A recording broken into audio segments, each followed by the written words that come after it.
This week on Myths and Legends, it's the story of two Viking best buds who set sail on the greatest Viking ship of all, friendship. The creature this week is just letting off some steam right in your face, like really hot steam right in your face if you don't leave it alone.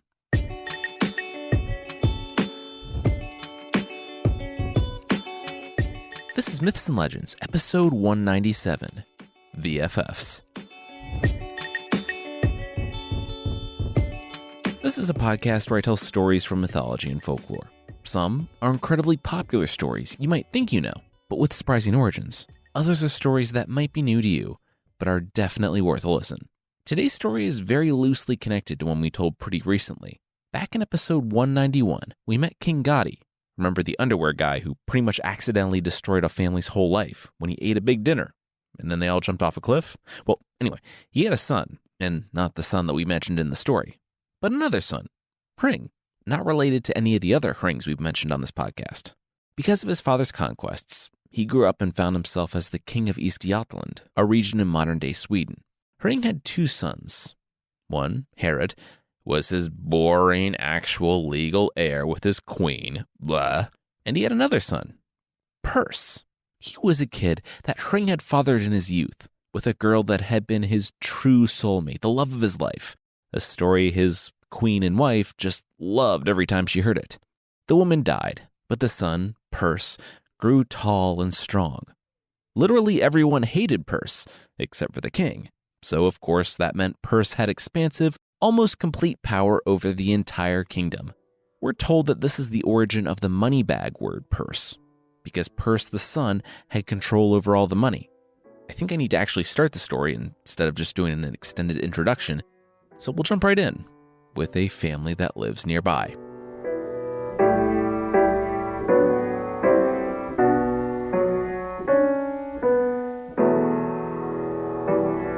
Princess Brynhild, but not that Brynhild, rose from bed.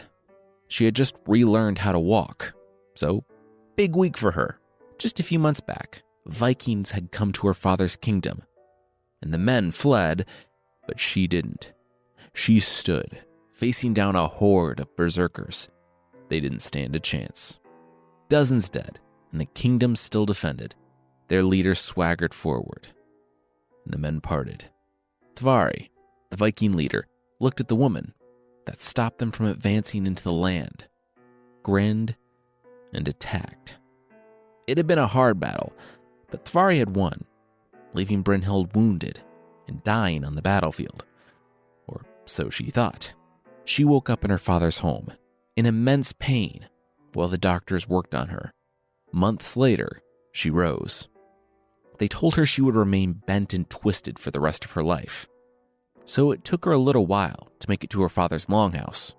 When she threw open the door, she saw her father sitting there, talking to him. Tvari, the Viking leader, the one who had done this to her. Her father threw up his hands. He can explain, the man, they didn't have any other choice, and he paid for Brynhild's treatment. But Brynhild couldn't be stopped. She went straight for the foreign leader and kissed him. Brynhild's father was confused, but Tvari kissed her back, and the couple just started full-on making out there on the bench. Brynhild's father shook his head. These times are so weird. Brynhild, super into the man who could best her in battle, married Tvari, despite him leaving her with a permanent limp and stoop. And no joke, they were very happy together. They had two sons when Tvari retired from Viking life. The elder, Smid, wasn't very big, but he was super good-looking, talented, and good with his hands. His brother, Bosi, B-O-S-I, was tall, strong, but not particularly good-looking. That being said, he never flinched at anything, and whatever he started, he would see through. His mother, who had taken on the name Stunt Brynhild after her brutal defeat/courtship, loved Bosi. As was apparently cool with Brynhild, Tvari had a strikingly old concubine. I don't know the details behind the arrangement, but the woman also served as a foster mother for Brynhild's two sons. Oh yeah, and she was a witch. She knew the fabled satyr magic, and she taught the boys. Well, okay, she taught Smid, He was a quick study and eager to learn. She tried to teach Bossy, but the kid wanted none of that. He was a warrior class, and if he couldn't beat his enemies with his strength, he couldn't beat his enemies. Now his friend was outside, and he wanted to play. The witch rolled her eyes. Whatever. She went back to her lesson with Smid. Outside, Herod, the young prince, was waiting for Bossy. The ball game was about to start, and they would be late. The boys had grown up as unlikely friends, and neither of them had any way of knowing that today was the day that their childhood would end, because at the end of the game, Herod will be helping Bossy leave the country after Bossy was declared an outlaw. You see, boys play a little rough. As it happens, Bossy and Herod were playing in a ball game with some other guys, and yeah, Bossy hit a boy and dislocated his arm. It happens, people get hurt. Even for Vikings, though, this game got intense when Bossy hit a guy in the head with a ball and his eye popped out. For some reason, they kept playing, because Bossy got into another fight and threw another guy to the ground, breaking his neck. Because this is a Viking ball game, everyone's weapons were very close at hand, and Herod was able to get everyone to pause long enough for Bossy to escape immediate danger. Perse, Herod's older half-brother, sneered. Of course, with Bossy in the wind, and his ex-Viking dad, and even scarier mom, saying that any boys playing ball obviously knew what they were getting into, up to and including losing an eye and having their neck broken, King Hring was on the hook for paying for the treatment of the three boys. The animosity between Herod and his father grew. I mean, his best friend only maimed 3 guys at a ball game. Who hasn't done that? This was so unfair. Regardless, Herod said that there was nothing left for him in Sweden. He wanted to go raiding abroad. Perse was the obvious favorite, and he would probably be heir too. His father agreed. Yeah, they weren't getting along. Much to Perse's astonishment, the father wanted to give his son a fighting chance. An actual fighting chance, so he could fight and kill a bunch of people and plunder and all that. So he gave the kid 5 ships and enough men to fill them. Herod went on his way, and Perse and King Hring couldn't have been happier to see him go.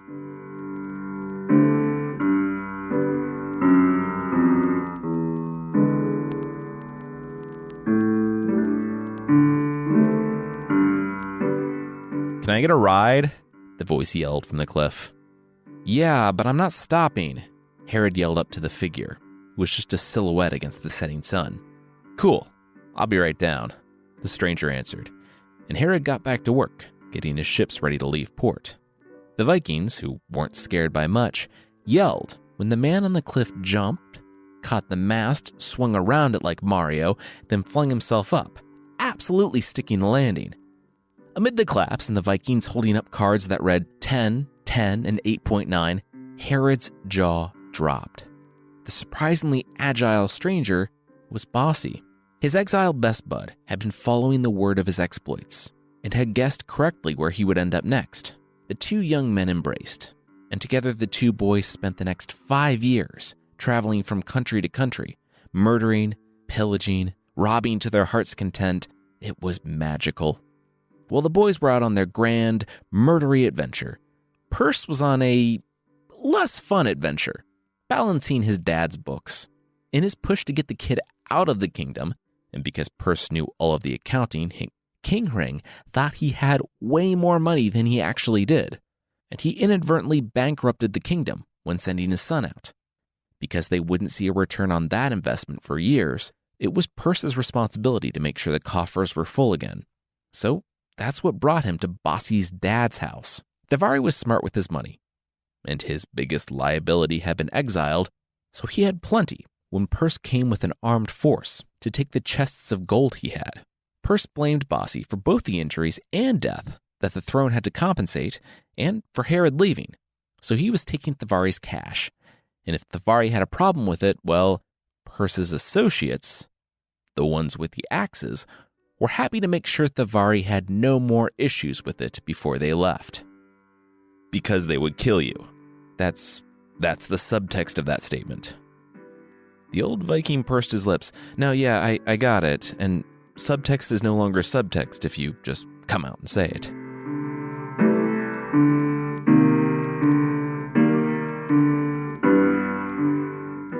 If you're going to use the apparatus of the state to rob a grizzled Viking veteran with an outlaw son and an even scarier wife, maybe make sure that you don't have the same layover as said Viking outlaw son. Years later, at the end of Bossy and Herod's journey around the world, Bossy and Purse met when storms blew Bossy's ship off course and forced them into the same inn for the night. Bossy, backed up by dozens of angry Vikings, confronted Purse about robbing his father. Purse, backed up by a few merchants who were all checking their phones and remembering that they had somewhere else they needed to be, said that it was better than his father deserved. Right, guys? He turned to the door flapping, his men choosing the storm over Bossy's Vikings. Bossy grinned. Seems Purse's mouth was running up debts that Purse couldn't pay for. Get it? Because his name is Purse? Whatever, just kill him. Bossy and his men did let Purse's crew live, mainly because they were magnanimous, but also mainly because they wanted to take the ship and everything in it. Which they did. When the weather was permitting, Bossy sailed to the next port to catch up with Herod, saying good news and bad news. Bad news, I killed your half-brother. Good news, I killed your half-brother. Herod pursed his lips. Yeah, I mean, he never liked the guy, so this wasn't exactly a blow to him, but it would make going home difficult, because he was his dad's favorite. Still, Herod would go first, smooth things over. It would all be good. It's not all good. My son is dead, King Ring screamed a few months later. Yeah, I get that, but as a counterpoint, he was the worst and the world is better off without him, Herod said. Those words of consolation not exactly having their intended effect. Ring said that Bossy would hang for this, and if Herod stood in the way of justice, he would swing too, on gallows higher than any thief had ever been hanged. Herod said that the height of the gallows didn't have any impact on the actual punishment, right? Anyway, regardless, Bossy and his friend were closer than a brother, as this situation very clearly highlighted. He would defend Bossy with his own life, for as long as his courage lasted, until his dying day. Herod turned from his father and made his way back to his ships. It was time to prepare for war.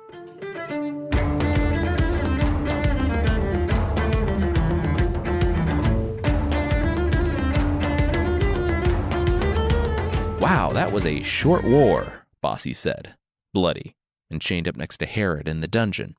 It was a short war. Even though they were able to find some malcontents who were angry with how Purse used to squeeze them for cash, Herod and Bossy couldn't find enough, quickly enough, for it to make any difference whatsoever. They killed a good number of his father's men, but their short-lived civil war ended with them being taken captive. And now they were to be executed the following morning. It seemed like nothing could save the two young men. Then, witch poetry. Remember, Bossy's foster mom and his father's elderly concubine still don't know what's up with that. Well, she was a witch. Her name was Busla, by the way. I don't think we mentioned that before.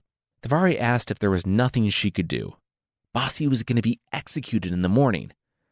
So, yeah, she teleported to the king's bedroom and dropped some improvised slam poetry.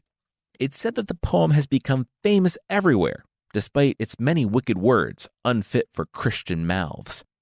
I quoted it on the post on mythpodcast.com in case you want to read the profane poem for yourself. Basically, it's an extended, rhyming threat in verse, which is probably the classiest way to threaten someone, where Busla said that if he went through with this, she would have poison snakes gnaw on his heart, make him go deaf, blind, all of his riggings for his sails would snap, his horse would go lame, and his bed would be like sleeping on burning straw.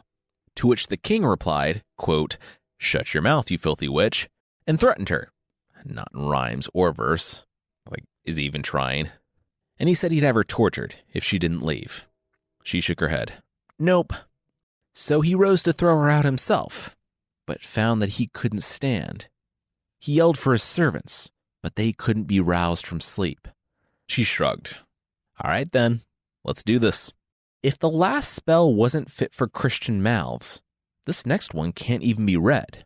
The writer was wary of putting it down on paper, though they did include the third spell, which holds the most powerful magic that no one is allowed to say after sundown, and part of it is in runes, so at the risk of inadvertently awakening Jormungandr and triggering Ragnarok, though 2020 doesn't need my help with that, I posted that on the website as well.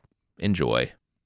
I couldn't solve the riddle, but it freaked King Hring out enough that he was in tears before the witch, begging her, please, tell him what to do. She smiled.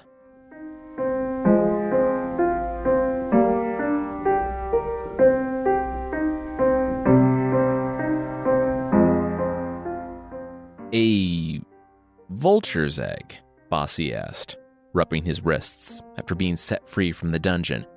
You want me to go on a dangerous quest to bring you a vulture's egg? We have those here, right? A vulture's egg with gold writing all over, the king boomed. Bossy was to bring one of those back.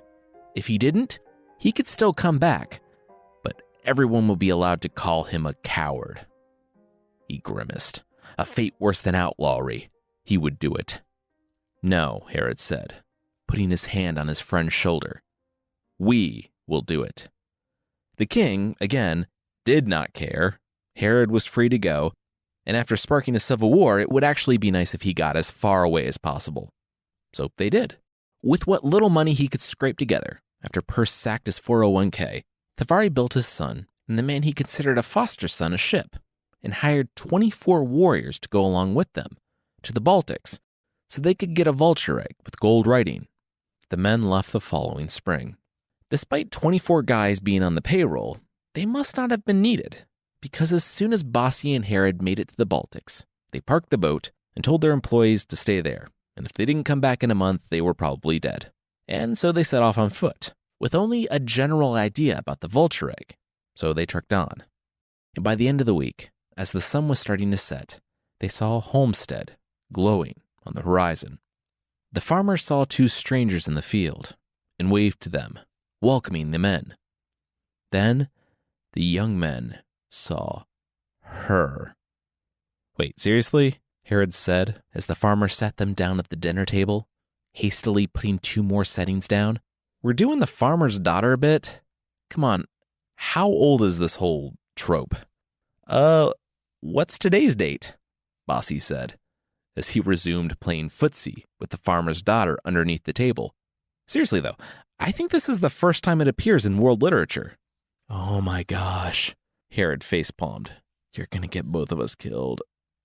Bossy actually didn't, and for the first time that a weary traveler broke a farmer's one rule and made a move on his beautiful daughter, it actually worked out pretty well for all involved.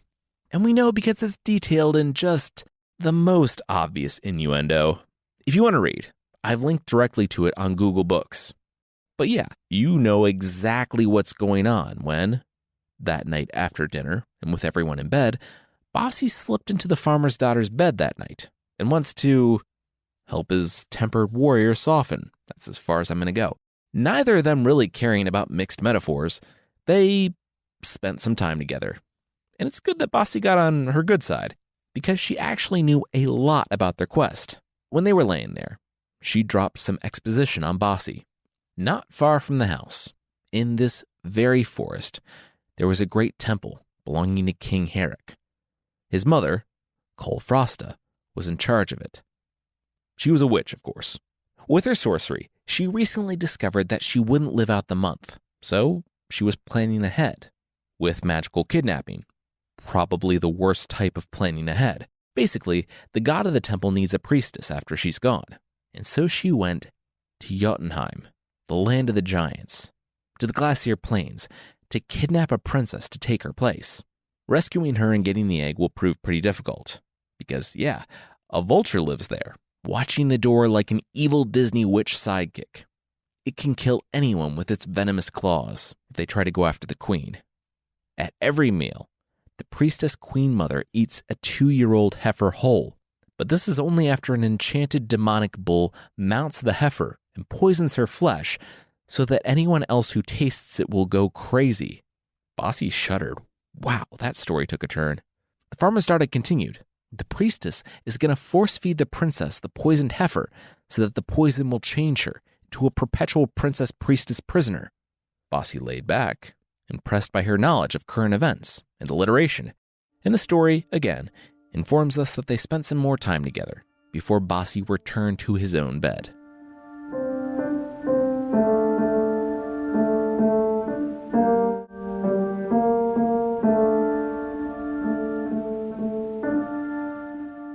The slave looped the rope over a stake, securing the pen. He hated his job. It was so fun to raise up all these calves, taking care of them, keeping them healthy, only to have them mounted and poisoned by a demonic bull 3 times a day, so the queen could eat them whole and alive while he had to watch. He had been captured in the war that took his father, mother, and sister. He was all that remained of his family.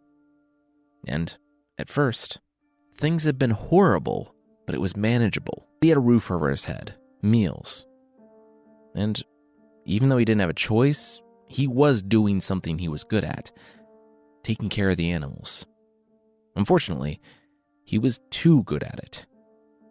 The queen came looking for a new servant in her temple, and the slave was sent along with her, wondering how much worse it could actually be. Now, he would give anything to be free, and for someone to rid the land of the evil queen mother. She already read her own fate.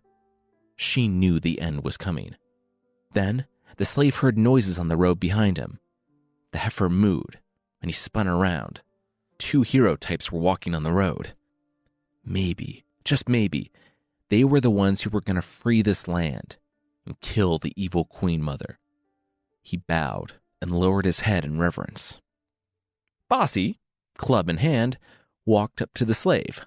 "Bop," he said, and cracked the slave on the head with his club, killing him instantly. "Did you just say bop when you hit him on the head?" Herod asked. Bossy shook his head. No, don't think so."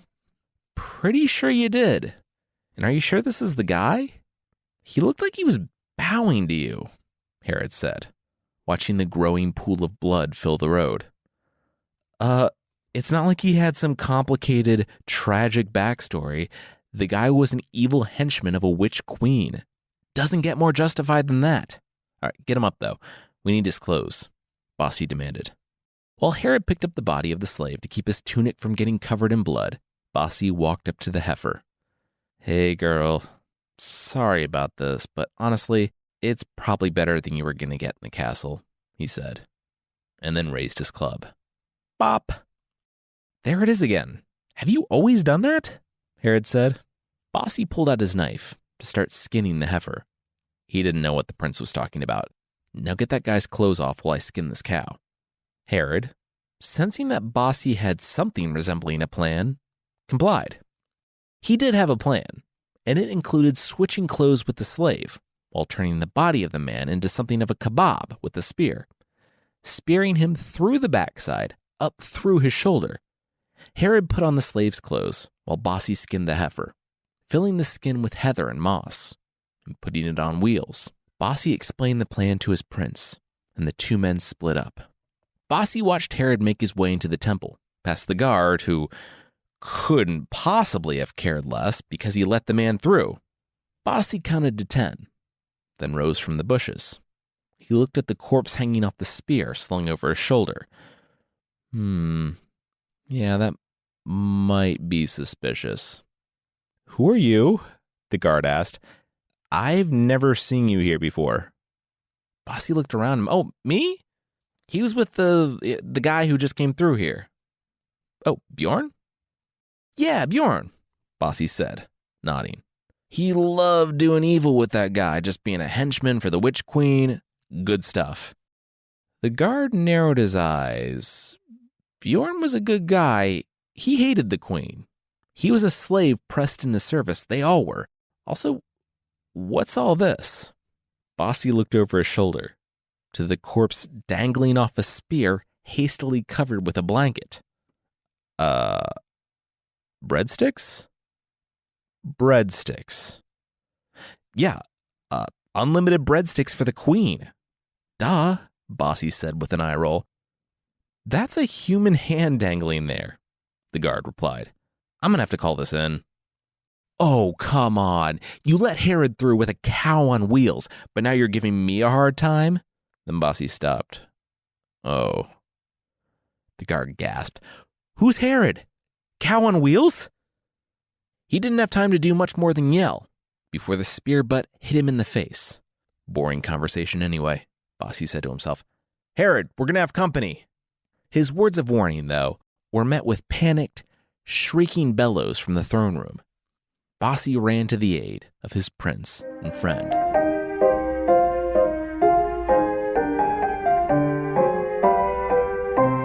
The slave, being such a common fixture in the comings and goings of the temple, didn't raise suspicion, even though he was wheeling a stuffed cow. He walked right into the throne room, where the queen was just napping.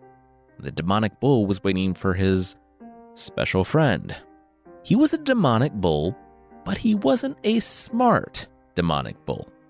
Herod rolled the cow in front of him, told those two crazy kids to have fun, and waited. He didn't have to wait long until the first phase of Bossy's plan was complete. The bull mounted the cow, and what was essentially just a hastily constructed stuffed animal collapsed. The bull fell to the floor, smacking his bull nose, shattering his bull teeth, and breaking his horns. The resulting sound was what Bossy heard in the courtyard. Bossy rushed to the throne room to find the bull bleeding, the witch waking up, and the giant vulture who lived in the rafters taking flight. The two young men looked at each other, nodded. Time to get to it, Viking style. Herod leapt to the demonic bull, who was still stunned, and, grabbing what was left of its horns, twisted and broke its neck, killing it instantly. There was a reason Bossy had kebabbed the slave, because the vulture might be vicious, but it wasn't terribly perceptive, especially in a dark room. It dove down at the first human it saw, and when its claws sank deep into the body of the slave, Bossy drove the spear up and through the bird's neck. The vulture screeched. It was going down. The witch rose, a darkness growing all around her, her eyes glowing red. Her hands were twisting into claws, almost like talons. Still, Herod smirked. Bossy had gotten them this far. It was 2 versus 1 now. His plan had worked flawlessly. Let's go, buddy. Bossy? Herod turned and found Bossy unconscious under a dying vulture because, yeah, when you kill things that are flying above you, they fall on you. A wing caught his forehead, and he went down. Oh, come on, Herod spat. Herod drew a sword, but with the witch's magic, it flew from his hand. He unhooked his axe, but it became too hot to hold. He rushed back to Bossy, kicking his partner, telling him to wake up. Then the witch caught him. He fought her, but her claws slashed at his chest, cutting through the mail he was wearing and slicing him to the bone. He screamed out and slipped. They both went down in the vulture blood, and it wasn't long before Herod was on the ground. She was small, the witch, but it was like she was made of iron. And even though he fought, her fingers still found his neck. She squeezed, and after a minute or two, the room started to darken on the edges. Herod knew that this was it. Then, a scream, a crash, and it was all over. As the darkness retreated, Herod found himself looking in Bossy's face as the man was waking him up. He said it was going to be okay. He himself woke up in time and used that classic witch weakness of hitting them really hard with the demonic bullhead. Herod rubbed his bruised neck. He was pretty sure that wasn't a thing. Bossy shrugged. Well, the dead witch next to the demonic bullhead, that seemed to indicate otherwise.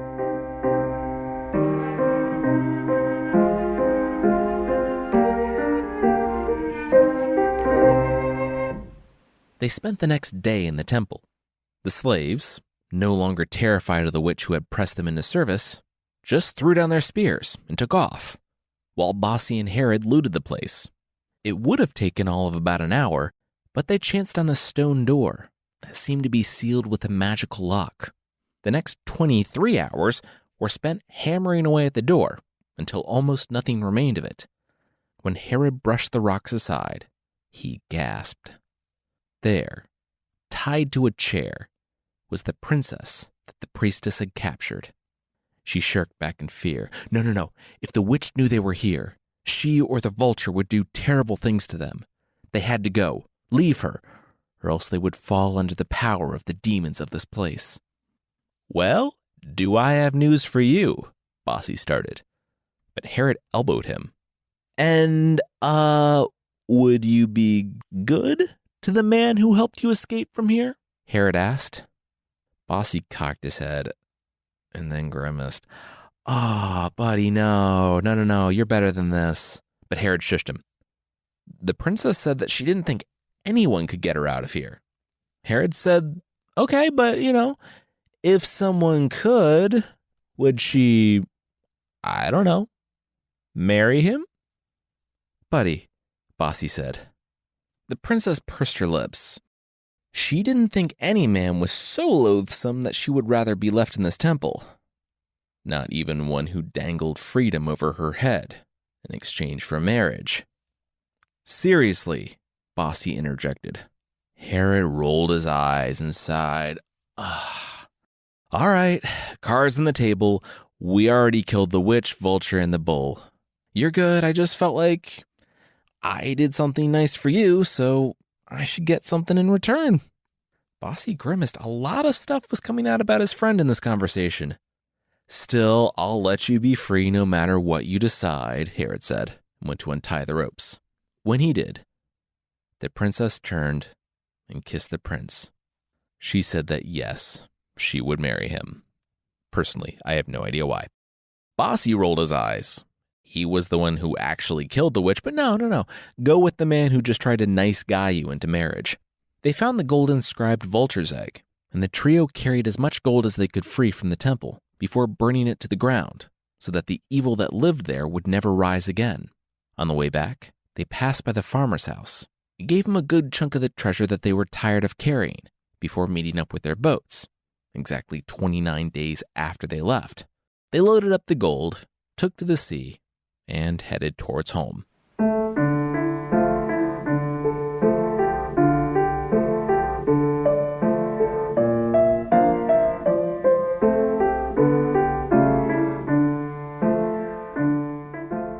Yeah, sorry, it's cracked, Herod said as he handed the egg to King Ring, completing the quest.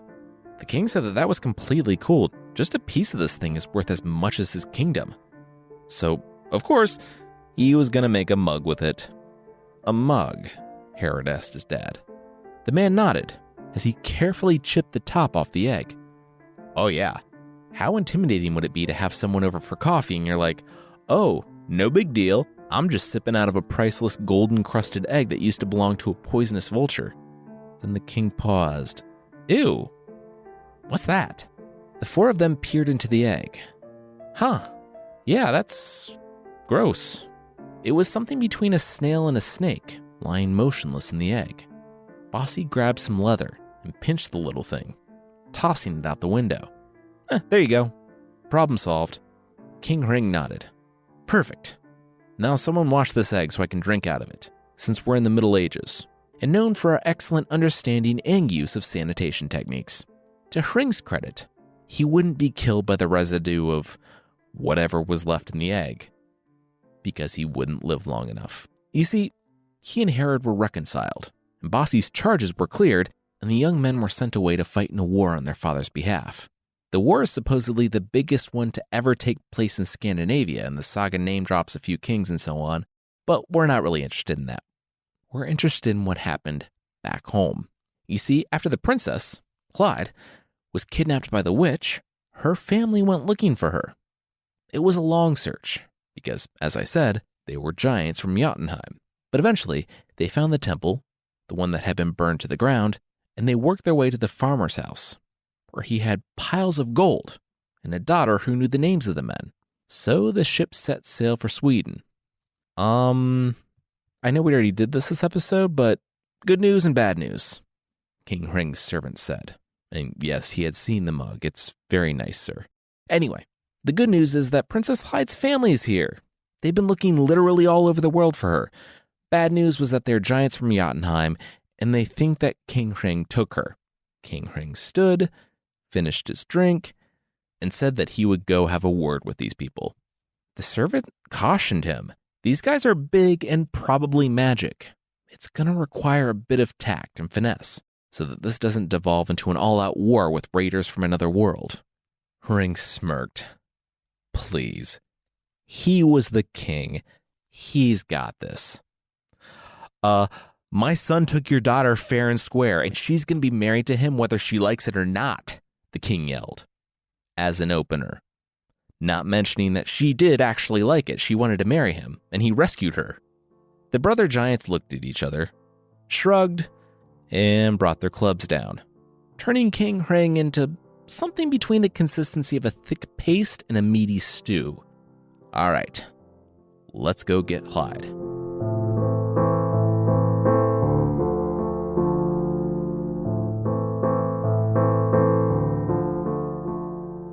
What happened here? Herod and Bossy returned a fortnight later to the still smoldering remains of their home. Thavari, remember him, the Viking guy from the top of the episode, said yeah, he saw the whole thing. Giants from Jotunheim came and trashed the place. He didn't care to get involved. Could be because he was too old. Could be because the king's treasurer had taxed him, and only him, into abject poverty, and he could now cook his dinner on the embers that were Hring's kingdom. Who's to say? Regardless, he could see his son was serious about getting the princess back. So if they wanted to help her, I guess escape her own family, they didn't have time to put together an army. They had to move quickly and decisively. His father told him the name of an assassin who lived on their way to Jotunheim and gave them enough gold to buy his services and his silence. The men got together a single ship with 30 of their best warriors and sailed off after the giants. Like last time, on the way, they stopped off at a farmer's house. Bossy made eyes at the daughter. They had an innuendo-filled night. Then, after, they laid there talking. The story doesn't even try to explain why she was so well informed, but she told Bossy that the brothers who re-kidnapped their sister were now trying to marry her off against her will. And unbeknownst to them, they were trying to marry her off to Siggeir, son of King Herrick, the guy whose evil witch mother Bossy and Herrick had killed. Thing is, they knew that Bossy and Herod were coming. King Herrick did. They were ready. Spies at every road and 2 watchmen at every door. There was no way into the marriage bedroom. You mean marriage ceremony, right? Bossy asked. The daughter said no. They wanted to make sure everything went off without a hitch. So a platform had been built in the middle of the Great Hall with a bed on it. The whole wedding audience was going to, confirm things went according to plan. Bossy grimaced. Yikes. All right, she seemed to know a conveniently large amount about the inner workings of this king's household. Who was the king's favorite retainer? And where would he be at this time? She said that his name was Sigurd. Not Siggeir, the prince that Clyde was being forced to marry, but Sigurd, like a lot of other characters in this podcast. Sorry, the names are confusing on this one. And Sigurd wasn't far from here. He was spending time with his concubine. Bossy kissed her and got out of bed. He had to go. He woke Herod, who looked at the farmer's daughter and grimaced. Seriously, they were doing this bit again? All right, whatever. Let's go say hi to Mr. Sigurd.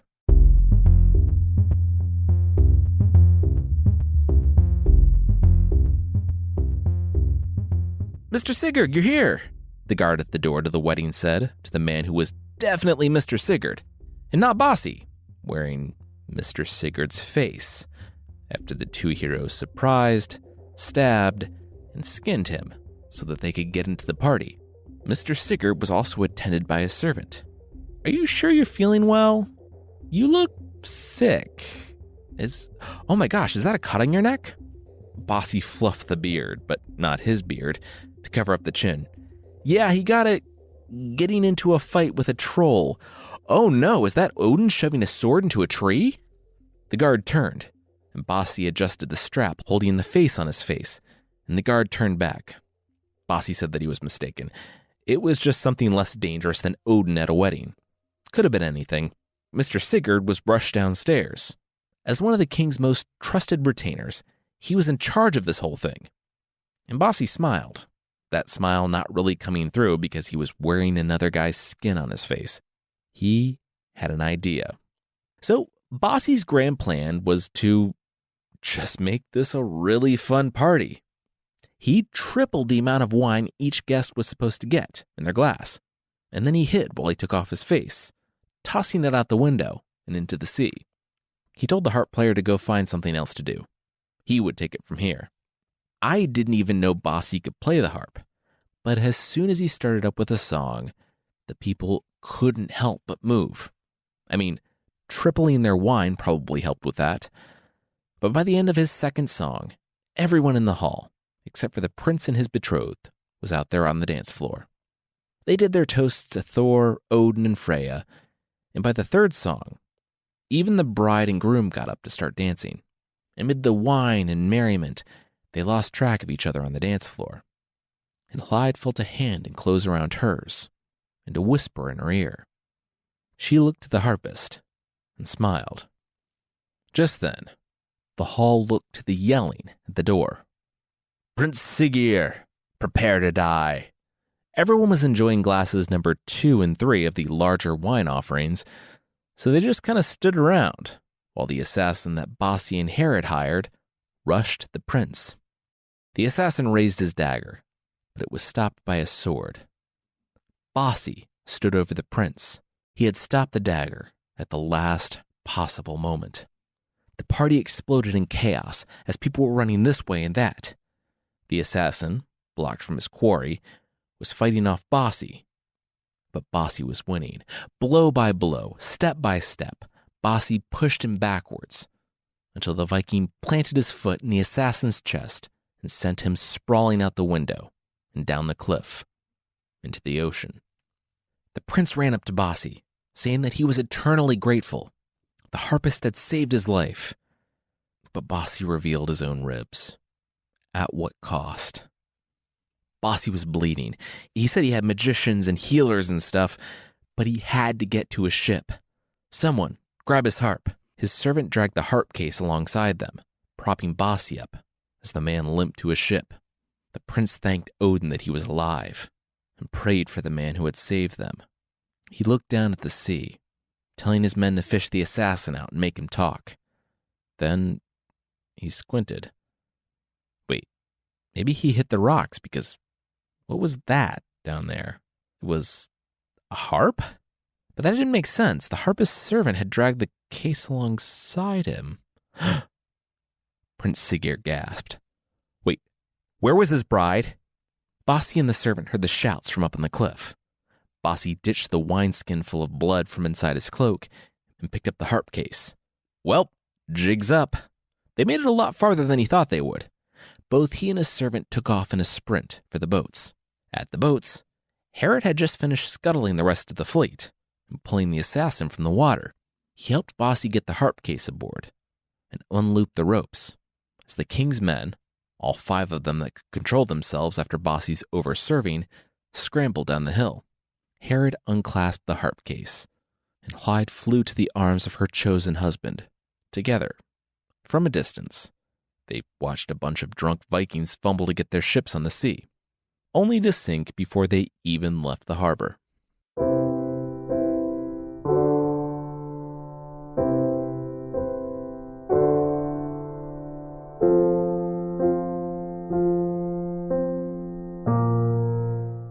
Of course, there was a battle, a war, a big one. King Herrick, the father of the groom, brought the fight to Sweden with 40 ships. Herod, being in command of his own kingdom now, met the challenge. But he wasn't expecting the dragon.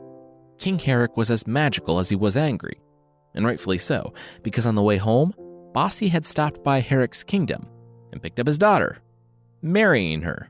King Herrick transformed first into a dragon, then a large bird, and finally, landing on the beach, turned into a 20-foot-tall boar who rampaged through the defending warriors, heading straight for the recently rebuilt kingdom.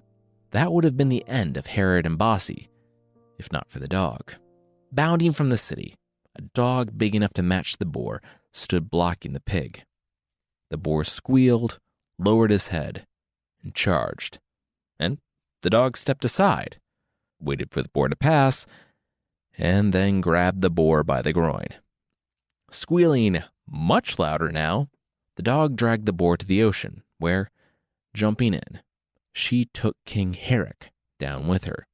They would later learn, after King Herrick's armies broke and fled, that the giant dog was Bossy's foster mother, Busla, using her magic one last time to come and save the young man that she loved like a son.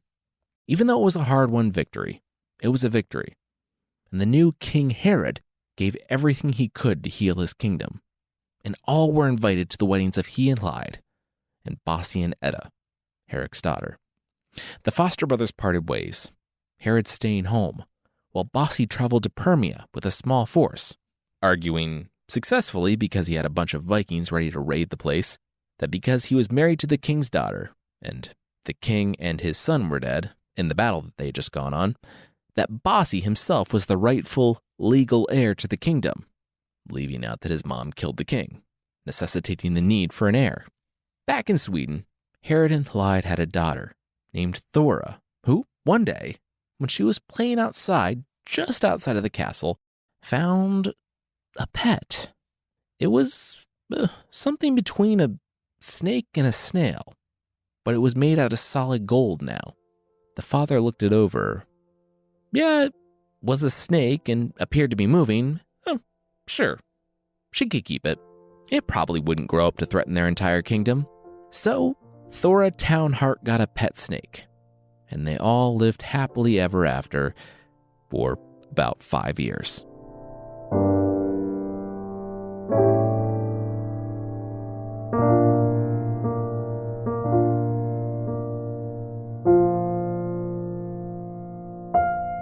If the name Thora Townheart sounds familiar, either you've been a longtime fan or you've binged the back catalog, because Thora made another appearance on this podcast as the love interest of Ragnar Hairy Pants, Ragnar Lothbrok, because, yeah, the snake that arrived in the vulture's egg was the very same snake that would turn into a dragon that Ragnar would don those famously hairy pants to fight and become the son-in-law of King Herod.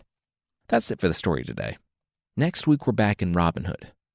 I've mapped out the rest of the Robin Hood stories, so hopefully we'll have them finished before the year is out. Next week, though, we'll see why, with everything going right for Robin and his merry men, they are broke again. As always, if you'd like to support the show, there's a membership thing on the site. For less than the price of a personal fondue mug, a mug with a candle at the bottom, you can get extra episodes and ad-free versions of the show that actually you should get with the fondue mug. 50-plus member episodes and ad-free shows probably would be even better with bread and melted cheese or chocolate. Check out the membership at support.mythpodcast.com.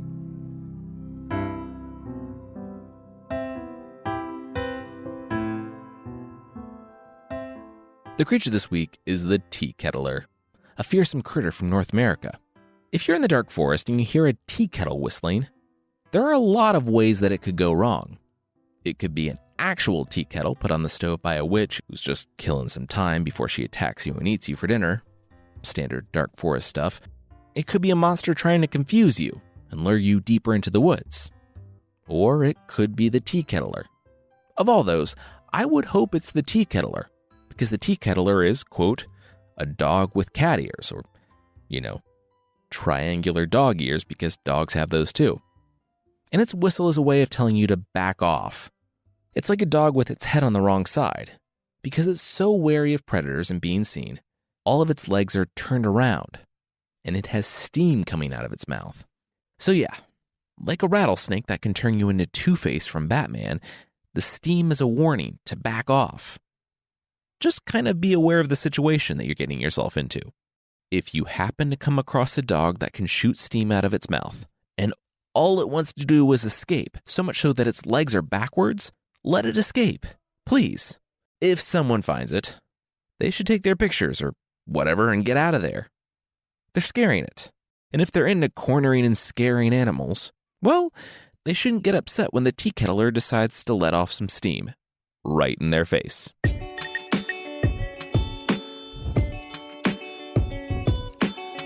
That's it for this week. Myths and Legends is by Jason and Carissa Weiser. Our theme song is by the band Broke for Free, and the Creature of the Week music is by Steve Combs. There are links to even more music in the show notes. Thank you so much for listening, and I'll see you next time.